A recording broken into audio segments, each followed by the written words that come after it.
आम भारतीय 100 रुपये के बैंकनोट के पीछे की तरफ प्राचीन बुनियादी ढांचे के एक विशाल टुकड़े के लिए एक सटीक वास्तुशिल्प खाका है। यह संरचना रानी किव्वा है, जो 11वीं सदी की बावड़ी है, जो पाटन, गुजरात में स्थित है।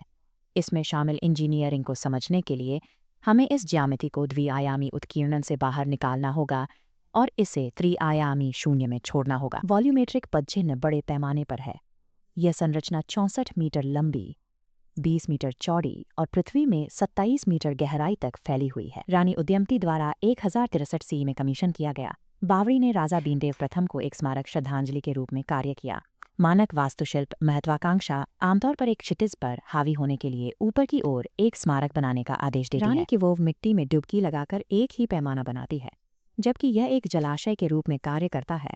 बावड़ी की ज्यामिति एक उल्टे गगनचुंबी इमारत की है, जिसे तीव्र भूमिगत दबावों का सामना करने के लिए इंजीनियर किया गया है। रानी किवोव की भौतिक पत्थर की घाटी में धीमी, गहरी गिरावट से निर्माण के विशाल वजन का पता चलता है। बिल्डरों ने एक विशिष्ट डिजाइन भाषा का उपयोग किया, जिसे मारू गोरजारा वास्तुशिल्प शैली के रूप में जाना जाता है।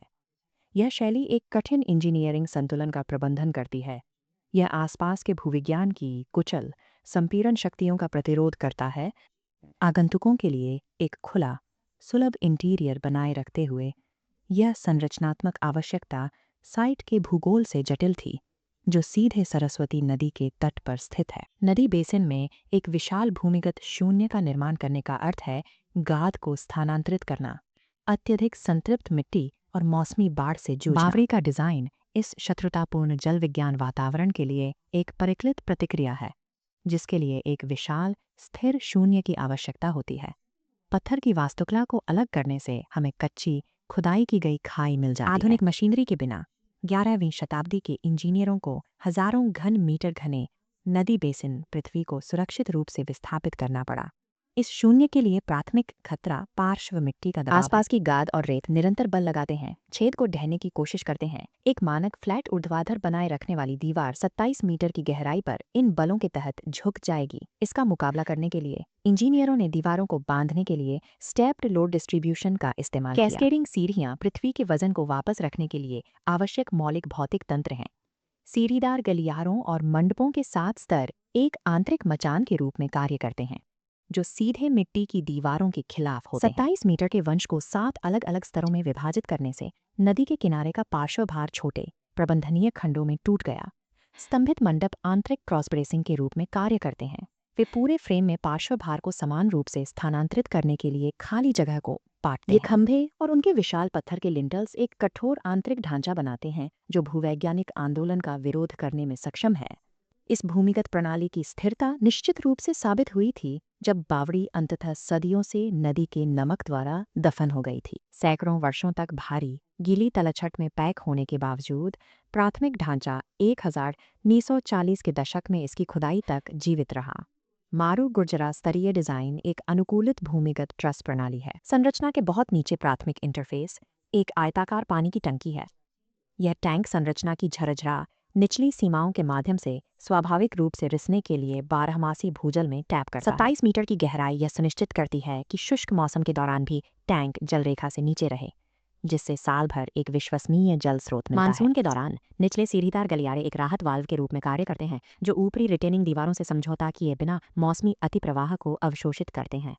ऐतिहासिक रूप से पानी में औषधीय गुण माना जाता था। मिट्टी में स्थानीय जड़ी बूटियों और खनिजों के साथ लंबे समय तक संपर्क के कारण बावड़ी अनिवार्य रूप से एक स्व-विनियमन हाइड्रोलिक इंजन के रूप में कार्य करती है, जो नदी बेसिन के वाष्पशील जल विज्ञान को लगातार समायोजित करती है। जमीन के ऊपर इस क्षेत्र को भीषण गर्मी के तापमान का सामना करना पड़ता है, जो अक्सर मानव आराम के स्तर से अधिक होता है। भूमिगत डिजाइन एक प्राकृतिक शीतलन प्रभाव पैदा करता है।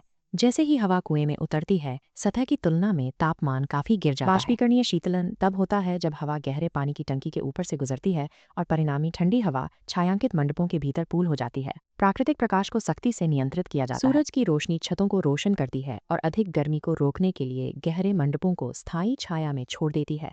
इस थर्मल विनियमन ने स्टेपवेल को एक महत्वपूर्ण सामाजिक केंद्र, अनुष्ठानों, सभा और ध्यान के लिए एक संरक्षित स्थान में बदल दिया। इंजीनियरिंग ने एक कठोर जलवायु को एक रहने योग्य भूमिगत नखलिस्तान में बदल दिया।